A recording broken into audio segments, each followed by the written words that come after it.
If a part man, part fish monster can get a girlfriend, then what the fuck am I doing wrong?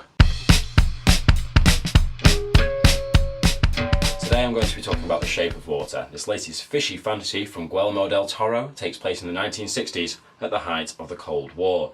Most of the story revolves around a secret government facility where a mute woman is about to fall in love with a fishman. If I told you about her, the princess without voice, what would I say? Del Toro's gone out of his way to give us a film that nobody asked for. A loose reimagining of the creature from the Black Lagoon, only with more tits. So if you like classic films with more full frontal nudity and fishy romance, then this one is definitely for you. You may think that thing looks human.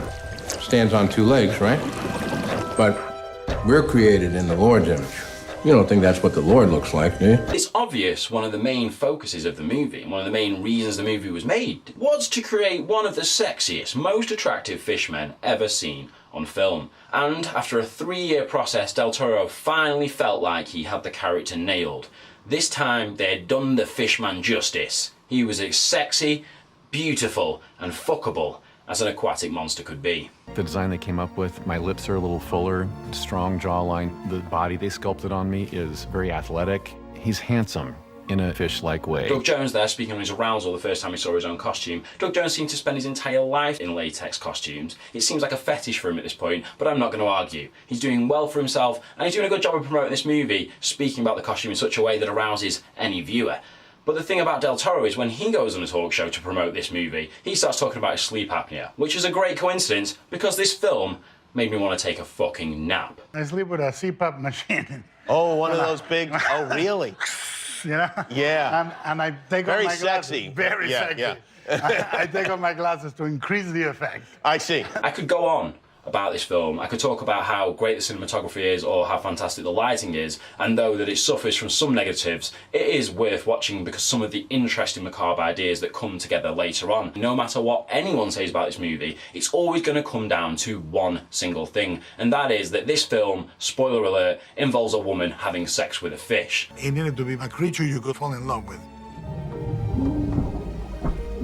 This thing has to be attracted to a woman. This lady falls in love with it. My directive was I wanted to make him handsome. To an extent, on the surface, The Shape of Water is kind of about a woman whose dating pool is so limited, she will literally have sex with a fish monster that is of a different species, that if you are desperate and isolated enough, you will turn to bestiality just to get your rocks off. She deaf?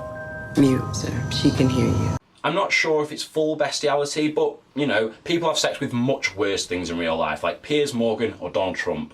You got to see this guy. Oh, I don't know what I said. I don't remember. Where does the line of consent get drawn when you're having sex with an animal-man hybrid? For instance, are we okay to start fucking dolphins? And if so, is the blowhole fair game?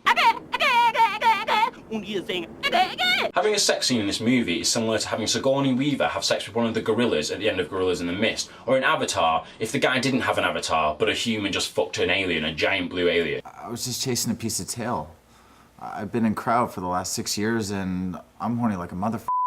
So if you're a fan of fish, men, mute women, the 1960s, the Cold War, or general bestiality, this one's for you.